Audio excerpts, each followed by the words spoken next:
Hello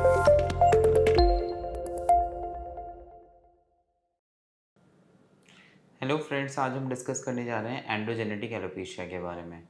androgenetic alopecia एक बहुत ही common condition है जो आजकल काफ़ी लोगों में पाया जाता है। इसकी प्रेवलेंस काफ़ी हाई है और हमने देखा है काफ़ी हमारे जो ऑलमोस्ट 60 टू 70% जो एलोपेशिया के पेशेंट्स होते हैं उनमें ज़्यादातर में डायग्नोसिस एंड्रोजेनेटिक एलोपेशिया बनती है। एंड्रोजेनेटिक एलोपेशिया एक कंडीशन है जिसमें पर्सन को एक पैटर्न हेयर लॉस होता है।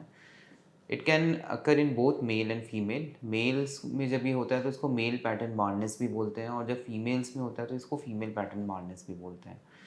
इसमें एक पैटर्न ये होता है कि आपके frontal and top of the scalp के जो हेयर हैं वो एंड्रोजेनेटिकली उनमें एक रिसेप्टर होता है डीएचटी करके।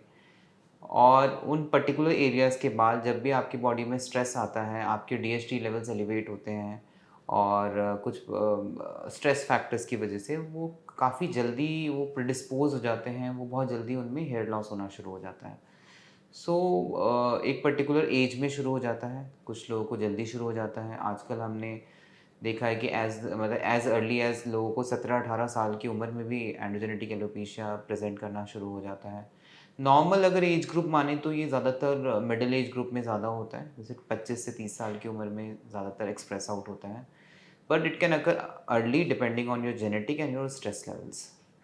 ये दोनों में हो सकता है, मेल्स में भी हो सकता है, फीमेल्स में भी हो सकता है। दोनों में थोड़ा पैटर्न डिफरेंट होता है। फीमेल्स यूजुअली लूज़ हेयर्स उनमें थोड़ा डिफ्यूज़ होता है, जो टॉप ऑफ द स्कैल्प से ये लूज़ करते हैं। उनकी पार्टिंग धीरे-धीरे इंक्रीज़ होती जाती है, उसमें आपका नीचे का स्कैल्प दिखना शुरू हो जाता है।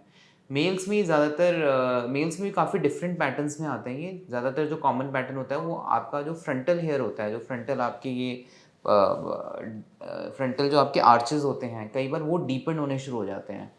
एंड उसकी वजह से क्या होता है कि आपके आगे का एरिया जो फ्रंटल लुक होती है वो ख़राब हो जाती है, आपका फ्रंट से हेयर लॉस होना शुरू हो जाता है। कुछ लोगों को ऑक्सीपिटल एरिया से भी बहुत जल्दी हेयर लॉस होना शुरू हो जाता है।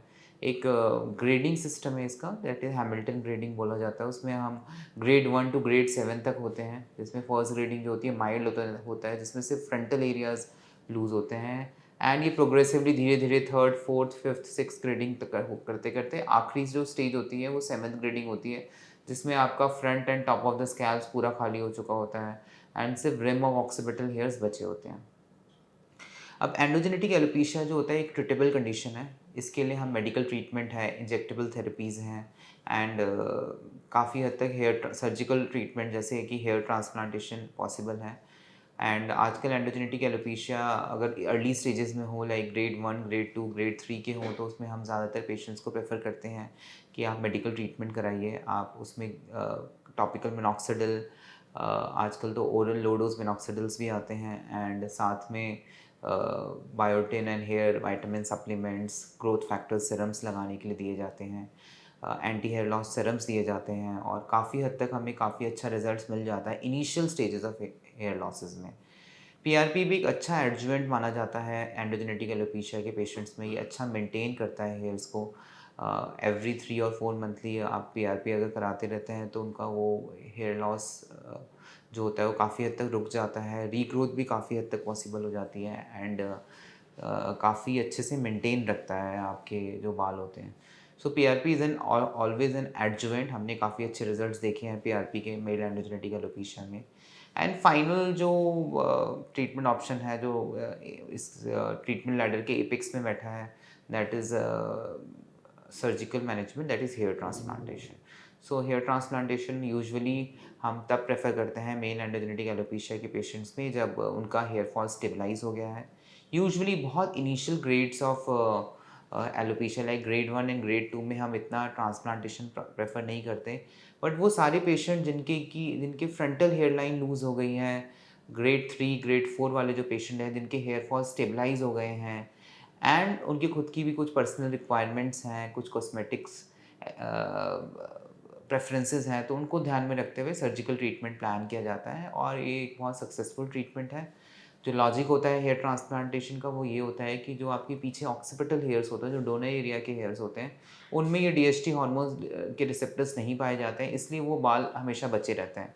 आप 60-70 ईयर्स ओल्ड हो जाते हो, आपके सारे बाल निकल जाता है, आप last stages of endogenetic alopecia पे पहुंच जाते हो, फिर भी उस पर्टिकुलर एरियाज़ के बाल नहीं जाते, तो उन एरियाज़ के बाल में से उन वहाँ के जो रूट्स होते हैं उनको निकाला जाता है और आपके फ्रंटल एरियाज़ में लगाए जाते हैं। डेफिनेटली जो ऑक्सीपिटल एरियाज़ होते हैं वो थोड़ा सा लेस डेंस हो जाता है, बट उसको मोर कॉस्मेटिक एरिया में ट्रांसफ़र कर दिया जाता है। सो ट्रांसप्लांटेशन भी एक बहुत अच्छा ऑप्शन है। एंडोजेनेटिक एलोपेशिया मेरे हिसाब से एक काफ़ी अगर उसमें अर्ली एक्ट किया जाए तो उसको काफ़ी हद तक डिले किया जा सकता है। एंड इन एनी केस अगर आपको एक पर्टिकुलर लेवल ऑफ बाल्डनेस हो गया है तो you can always seek treatment and get cured from it like with the help of hair transplantation. So the take home message is that always consult your dermatologist whenever you are having any kind of alopecias. And if it is endogenetic alopecia बहुत hopeless ना होइए कि hormonal है, genetics है, ये तो कभी ठीक ही नहीं होगा, but yes it can be, इसको हम कम किया जा सकता है, इसको काफ़ी हद तक हम क्योर भी कर लेते हैं with the help of medicine, PRP. और एट द एंड अगर आपको कभी एक लेवल के बाद जब बाल्डनेस आ ही जाती है तो सर्जिकल ऑप्शन तो है ही हमारे पास। Hope this information might be useful to you. So आप देखिए, आपकी कुछ और क्वेरीज होती हैं तो you can contact us. Thank you.